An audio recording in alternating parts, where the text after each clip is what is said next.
what happens when a client has wiggly lashes, which maybe your client tomorrow might have wiggly lashes because you've done a lash lift on her previously. Yeah. I'm going to take you through what might happen just in case you do come across that, because I want you to be prepared for anything tomorrow. Okay, so the dummy that you're practicing on right now has very straight lashes, right? They're synthetic. They're meant to be the easiest. Yeah. Okay. So some of them look like this, whereas tomorrow some may look like this. Yep. Some may look like this. Okay, and I don't want you to get upset or overwhelmed if you do see this, because this is very common. It's very, very common, especially in older women who do get lash lifts quite frequently. Okay? So there's a few different things that we need to remember.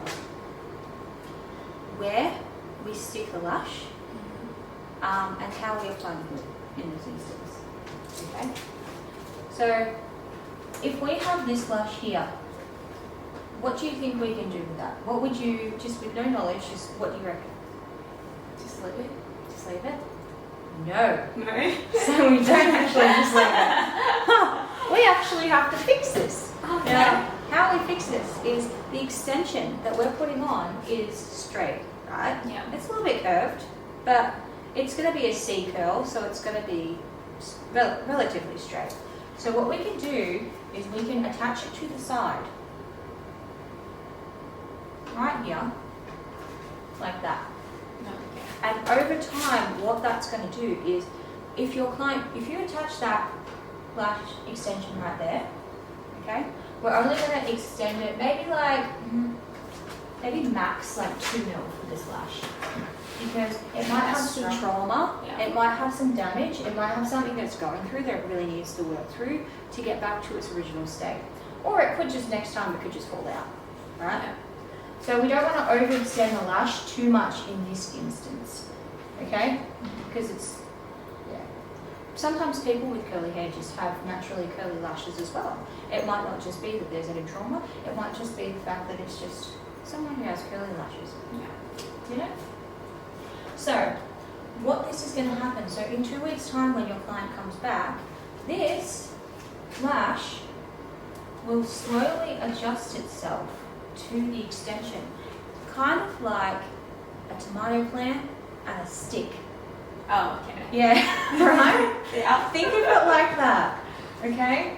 This is our stick and this is our tomato plant. So what that's actually going to look like in 2 weeks' time is, or should be, the corrected version of that, which is going to grow, hopefully, that way.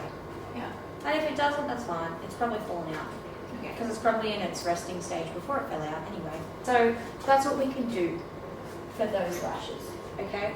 So even though this one here is going all this way, we need to focus on the base of the lash and correcting that. So that's what we do for this one here. Yeah. And what we do for this one here. Right. Right? Does that make sense? Yeah. We're not overextending these lashes too much because we're using it as a stake. Yeah. We're using it as a stake to fix the lashes and correct them. Again, for this one, we touch it there, goes straight through. This one's fine.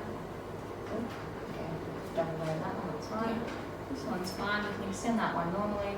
This one's fine, we can extend that one normally. This one's fine, we can extend that one. So we want to use our extensions to correct the natural lashes as well. Same for this one, I'm going to do that one that way. Okay, I'm going to do that one that way. This one this way. So we're focusing on the base attachment more than anything and keeping them straight and uniform. Your client will come back and have a nice even set. Alright. Okay.